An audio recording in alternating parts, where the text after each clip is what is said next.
Hello friends, welcome to Sharon Simple Space. Parenting is not an easy job. குழந்தைங்களை வளர்க்குறது எல்லாருக்குமே ரொம்ப பிடிச்ச கொஞ்சம் கஷ்டமான வேலை தான். ஸோ இன்றைக்கி பேரண்ட்ஸ்க்கெல்லாம் ரொம்ப யூஸ்ஃபுல்லாக இருக்கிற மாதிரி சில டிப்ஸ் அண்ட் ஹேக்ஸ் தான் உங்கள் கூட ஷேர் பண்ணிக்க போகிறேன். வாங்க வீடியோக்குள்ளே போகலாம். Before that, please subscribe to Sharon Simple Space and hit the bell icon for more video updates. Let's get into the video.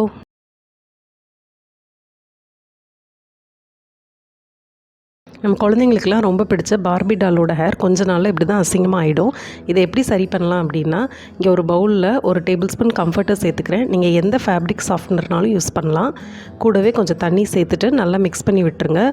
இப்போ இந்த பார்பி டாலோட ஹேர் அதில் ஃபுல்லாக மூழ்கிற மாதிரி நல்லா டிப் பண்ணி ஒரு 10 மினிட்ஸ் அப்படியே விட்டுருங்க.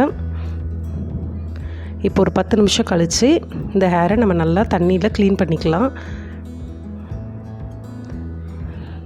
இங்கே ஒரு ஃப்ரெஷ் வாட்டர் வச்சு இந்த ஹேரை நான் மறுபடியும் நல்லா வாஷ் பண்ணிக்கிறேன்.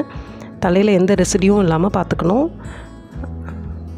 இப்போ ஒரு கிச்சன் டிஷ்யூவை வச்சு அந்த ஹேரை நல்லா தொடச்சி விட்டுக்கலாம்.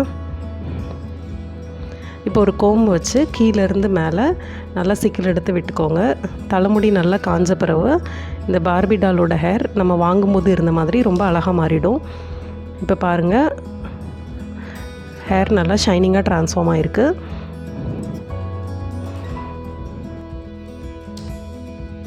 அடுத்து நம்ம குழந்தைங்களோட பழைய சாக்ஸ்லேருந்து பார்பிக்கு எப்படி நியூ ட்ரெஸ் ரெடி பண்ணுறதுன்னு பார்க்கலாம். இப்போ இது ஒரு பழைய பேபி சாக்ஸு.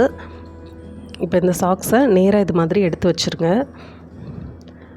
இப்போ இந்த சாக்ஸை நம்ம பார்பி டாலுக்கு ட்ரெஸ்ஸாக கன்வெர்ட் பண்ண போகிறோம். இப்போ இந்த சாக்ஸில் இந்த மேல் பகுதியில் இது மாதிரி ஒரு சாக் பீஸ் வச்சு கட் பண்ணுறதுக்கு ஈஸியாக நெக்கும் சைடில் 2 ஹேண்டு கட் பண்ணுறதுக்கு மார்க் பண்ணிவிட்டு இது மாதிரி ஒரு சிசர் வச்சு உங்களுக்கு எந்த ஷேப்பில் நெக்கு வேணுமோ அது மாதிரி கட் பண்ணிக்கோங்க. இப்போ நான் வி ஷேப்பில் கட் பண்ணிக்கிறேன்.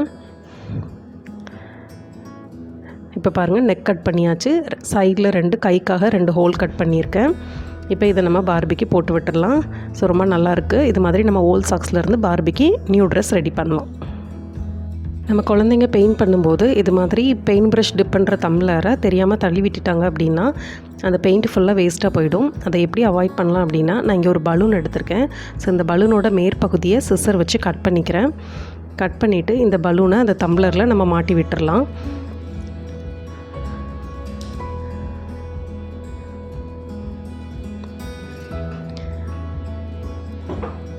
இப்போ அந்த மேல் பகுதியை கட் பண்ணி விட்டுட்டு பெயிண்ட் ப்ரஷ்ஷை இதுக்குள்ளே போட்டு வச்சிட்டோம் அப்படின்னா குழந்தைங்க தெரியாமல் தட்டினாலும் தண்ணி ஃபுல்லாக கீழே கொட்டாது. மேபி கொஞ்சம் தண்ணி வேணால் கீழே கொட்டும், ஆனால் ஃபுல் தண்ணியும் கொட்டி பெயிண்ட் வந்து ஸ்பாயில் ஆகாது. அடுத்து நம்ம பசங்க பெயிண்ட் பண்ணும்போது யூஸ்ஃபுல்லாக இருக்கிற பெயிண்ட் ப்ரஷ் ஹோல்டர் எப்படி பண்ணுறதுன்னு பார்க்கலாம். அதுக்கு நான் இங்கே ஒரு கிச்சன் ஸ்பாஞ்ச் எடுத்துக்கிறேன். இந்த கிச்சன் ஸ்பாஞ்சை நம்ம எடுத்துக்கிற பாக்ஸோட சைஸுக்கு தகுந்த மாதிரி கொஞ்சமாக கட் பண்ணிக்கலாம். இப்போ நான் எடுத்துக்கிற பாக்ஸோட சைஸுக்கு தகுந்த மாதிரி நான் கிச்சன் ஸ்பான்ஸ்லேருந்து ஒரு சின்ன பீஸ் கட் பண்ணிக்கிறேன். இப்போ இதில் ஒரு பகுதியில் மறுபடியும் சென்டரில் கொஞ்சம் கட் பண்ணிக்கோங்க. ஃபுல்லாக கட் பண்ண வேண்டாம், ஒரு கால்வாசி கட் பண்ணிக்கிட்டால் போதும். அப்போ அந்த பாக்ஸில் அந்த ஸ்பாஞ்சை ஹோல்ட் பண்ணுறதுக்கு ஈஸியாக இருக்கும். இப்போ அடுத்த பகுதியில் மறுபடியும் ஒரு 4லேருந்து 5 லைன் சின்ன சின்னதாக கட் பண்ணிக்கிறேன். இதில் தான் நம்மளோட பெயிண்ட் ப்ரஷ்ஷை நம்ம ஹோல்ட் பண்ண போகிறோம். ஸோ இது மாதிரி இந்த பாக்ஸில் நம்ம மாட்டி விட்டுட்டோம் அப்படின்னா பசங்க பெயிண்ட் பண்ணும்போது அந்த ப்ரஷ்ஷை இது மாதிரி அந்த ஸ்லிட்டில் வச்சுக்கிட்டாங்க அப்படின்னா அந்த ப்ரஷ்ஷில் பெயிண்ட் ப்ரஷ்ஷில் உள்ள தண்ணியும் ஈஸியாக வடிஞ்சிரும். யூஸ்ஃபுல்லாக இருக்கும் பெயிண்ட் பண்ணும்போது. அடுத்து நம்ம பசங்களை தலைக்கு குளிக்க வைக்கும்போது ஷாம்பு கண்ணில் பட்டுருச்சு அப்படின்னா ரொம்ப அழுவாங்க.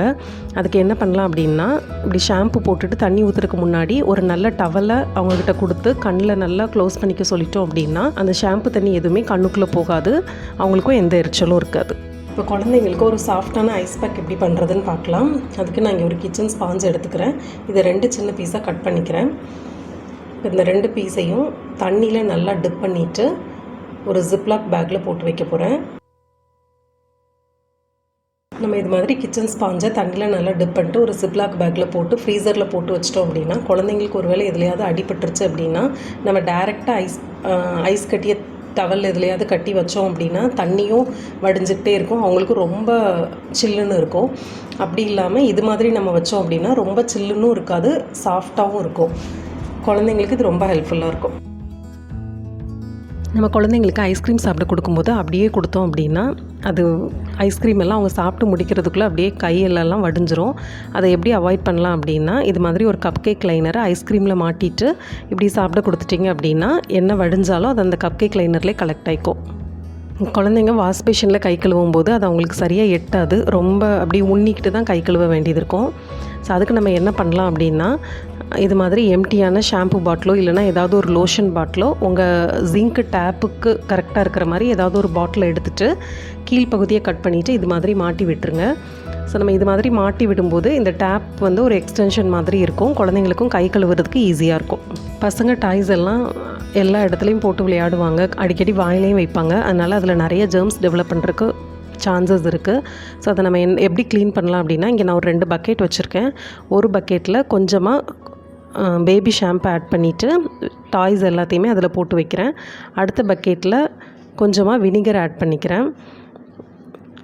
ஃபஸ்ட்டு இந்த நம்ம பேபி ஷாம்பில் போட்டு வச்ச டாய்ஸ் எல்லாத்தையுமே நல்லா வாஷ் பண்ணிக்கலாம். ரொம்ப அழுக்காக இருந்துச்சுன்னா இது மாதிரி ஸ்க்ரப்பர் வச்சு க்ளீன் பண்ணிவிட்டு அடுத்து வினிகர் போட்டு வச்சுருக்கிற பக்கெட்டில் போட்டுக்கலாம், இல்லைனா நம்ம டைரெக்டாக வாஷ் பண்ணி அப்படியே போட்டுடலாம். நம்ம இது மாதிரி பேபி ஷாம்பில் கழுவும் போது அதில் உள்ள அழுக்கு எல்லாமே போயிடும். இப்போ வினிகர் தண்ணியில் நம்ம போடும்போது அதில் உள்ள ஜெர்ம்ஸ் எல்லாமே அழிஞ்சிரும். ஏன்னா வினிகர் வந்து ஒரு நல்ல நேச்சுரல் டிஸ்இன்ஃபெக்டன்ட். ஸோ எந்த ஸ்மெல்லும் அதில் இருக்காது, டாய்ஸும் ஜெர்ம் ஃப்ரீயாக இருக்கும். இப்போ எல்லா டாய்ஸையும் நம்மளால் தண்ணியில் கழுவ முடியாது. ஸோ அது மாதிரி இருக்கிற மியூசிக்கல் டாய்ஸ் எல்லாம் இது மாதிரி ஒரு பேபி வைப்ஸை வச்சு நல்லா க்ளீன் பண்ணி விட்டுட்டோம் அப்படின்னா நல்லா சுத்தமாயிடும். குழந்தைங்களோட டாய்ஸை எப்போவுமே மந்த்லி ஒன்ஸ் நம்ம க்ளீன் பண்ணிட்டோம் அப்படின்னா அவங்க டாய்ஸ் வந்து ஜெர்ம்ஸ் ஃப்ரீயாக இருக்கும். ஏன்னா இது அடிக்கடி அவங்க வாயிலையும் வைக்கிறதுனால நம்ம மந்த்லி ஒன்ஸ் வந்து கண்டிப்பாக இதை க்ளீன் பண்ணிடும்.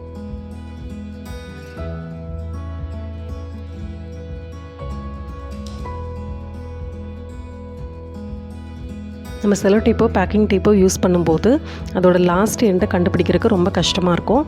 அதுக்கு என்ன பண்ணலாம் அப்படின்னா, நம்ம இது மாதிரி செலோ டேப்பை கட் பண்ணும்போது நமக்கு தேவையான பார்ட்டை கட் பண்ணி முடிச்சுட்டு அதோட லாஸ்ட் எண்டை லேசாக ஃபோல்ட் பண்ணி விட்டுக்கலாம். நம்ம இது மாதிரி கட் பண்ணிவிட்டு லாஸ்ட் எண்டை இது மாதிரி சின்னதாக ஃபோல்ட் பண்ணி விட்டுட்டோம் அப்படின்னா நெக்ஸ்ட் டைம் யூஸ் பண்ணும்போது நம்ம ஈஸியாக ஃபைண்ட் பண்ணிக்க முடியும். நம்ம எல்லார் வீட்லேயுமே இது மாதிரி நிறைய ஒன் சைடு யூஸ் பண்ண பேப்பர்ஸ் இருக்கும், குழந்தைங்களோட ஒர்க் ஷீட் எல்லாமே இது மாதிரி இருக்கும். ஸோ இதில் நம்ம 2 சைடையுமே யூஸ் பண்ண குழந்தைங்களுக்கு கற்றுக் கொடுக்கலாம். ஸோ அதுக்கு நான் இங்கே என்ன பண்ண போகிறேன் அப்படின்னா, எல்லா ஒன் சைட் பேப்பரையும் மொத்தமாக கலெக்ட் பண்ணிக்கிட்டு ஒரு ஸ்கேல் வச்சு ஒரு பேப்பர் கட்டரை வச்சு 2ஆக கட் பண்ணிக்க போகிறேன். நம்ம இது மாதிரி ஒன் சைடு யூஸ் பண்ண பேப்பரை ஒரு நோட் பேடாக கன்வெர்ட் பண்ணி கொடுத்துட்டோம் அப்படின்னா அடுத்த சைடையும் அவங்க யூஸ் பண்ணிப்பாங்க, ஏதாவது ரஃப் ஒர்க்குக்கு யூஸ் பண்ணிக்கலாம். இப்போ நான் ஹாஃபாக கட் பண்ணிவிட்டு இது மாதிரி ஸ்டாப்லர் பண்ணிவிட்டு அந்த ஸ்டாப்லர் பண்ண போர்ஷனை செலோ டேப் வச்சு ஒட்டி விட்டுருங்க. இப்போ இதை நீங்கள் அப்படியே குழந்தைங்களுக்கு கொடுக்கலாம், நோட் பேடாக யூஸ் பண்ணிப்பாங்க. இப்போ நான் இங்கே இதை சின்னதாக டெக்கரேட் பண்ணுறதுக்காக ஒரு பொட்டேட்டோ எடுத்திருக்கேன். ஸோ அந்த பொட்டேட்டோவில் ரெட் கலரில் பெயிண்ட் பண்ணிவிட்டு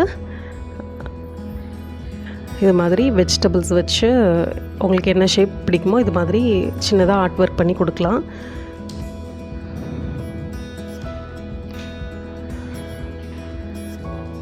நான் இங்கே சின்னதாக வாட்டர்மெலன் ட்ரா பண்ணியிருக்கேன்.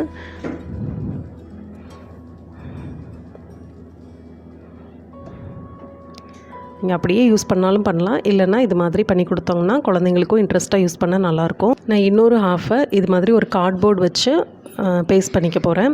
இது மாதிரி கார்ட்போர்டு வச்சு நம்ம போட்டு கொடுத்தோம் அப்படின்னா இன்னும் அந்த நோட் பேட் வந்து திக்காக இருக்கும். அதுக்காக 2 கார்ட்போர்டை வச்சுட்டு ஒரு கிஃப்ட் ரேப்பிங் பேப்பர் வச்சு அதை ரேப் பண்ணிவிட்டு அந்த நோட் பேடில் 2 பக்கமும் இதை பேஸ்ட் பண்ணி விட்டுற போகிறேன். ஸோ நம்ம இது மாதிரி வீட்டில் இருக்கிற ஒன் சைட் பேப்பரை கூட வேஸ்ட் பண்ணாமல் குழந்தைங்களுக்கு ஒரு சின்ன நோட் பேடாக பண்ணி கொடுக்கலாம்.